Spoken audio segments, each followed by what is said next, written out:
ನುಗ್ಗಿರುವ ಸರ್ಪಗಿಡಿದಿರುವ ಶಿವನು ಉರಿವ ಬೆಂಕಿಯನ್ನು ಕಣ್ಣಲ್ಲಿಟ್ಟಿರುವ ಭವನು ದ್ವೇಷ ಬಂದಾಗ ರೋಷ ಬಂದಾಗ ವೈರಿ ಕಂಡಾಗ ಶಾಂತ ಸತ್ತಾಗ ಬಾವು ಬಿಸಿದು ಹೋದಂತೆ ನನ್ನ ಶತ್ರು ನಾಶವಾದಂತೆ ಸತ್ಯಂ ಶಿವಂ ಸುಂದರಂ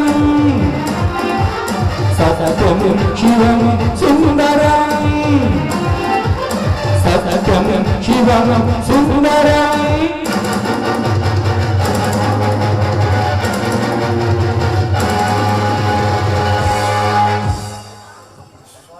ಬಂಗಾರದ ಗುಡಿಯ ವಿನಾಶಕ್ಕೆ ಕಾಲ ಸಮೀಪಿಸುತ್ತಿದೆ.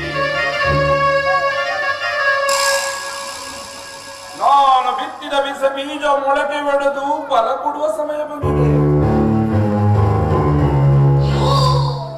ಧರ್ಮರಾಜ್, ನಿನ್ನ ನ್ಯಾಯ ನೀತಿ ಧರ್ಮಕ್ಕೆ ಕಡಿವಾಣ ಹಾಕಿ ನೀ ಕಟ್ಟಿದ ಸಾಮ್ರಾಜ್ಯವನ್ನು ನೆಲಸಮ ಮಾಡಿಲ್ಲ ಅಂದ್ರೆ ನಾನು ಗಜೇಂದ್ರನೇನ.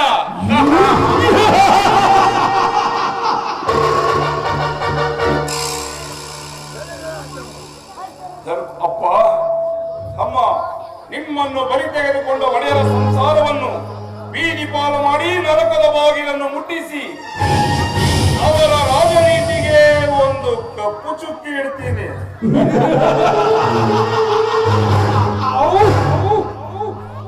ಧರ್ಮರಾಜ್, ನಿನ್ನ ಮಗಳು ಅಮೃತ ರಸ ತುಂಬಿದ ಬಾಳೆ ದಿಂಡಿನಂತೆ ಮೈ ಮನವನ್ನು ತುಂಬಿಕೊಂಡು ತುಂಬಾ ಮುದ್ದಾಗಿ ನಿಂತಿದ್ದಾಳೆ.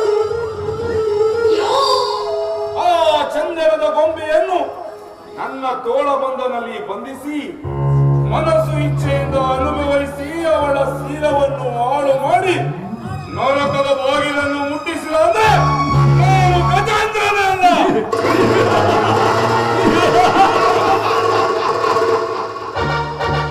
ವಯಸ್ಸಿಗೆ ತಕ್ಕಂತೆ ರಸಿಕರ ಪಾಲಿಗೆ ರಸದೌತಣವನ್ನು ನೀಡಿ ಮೈ ಚಳಿಯನ್ನು ಬಿಡಿಸುವಳು ಹೆಣ್ಣು ಅಮೃತ. ಆ ಅಮೃತಕ್ಕಾಗಿ ಗಂಧರ್ವನಾಗಿ ಕಾಯುತ್ತಿರುವೆ. ಬೇಗ ಬಂದು ನಿನ್ನ ಬೆತ್ತಲವೆಯನ್ನು ನನಗೆ ಒಪ್ಪಿಸುವ ಚಿನ್ನ.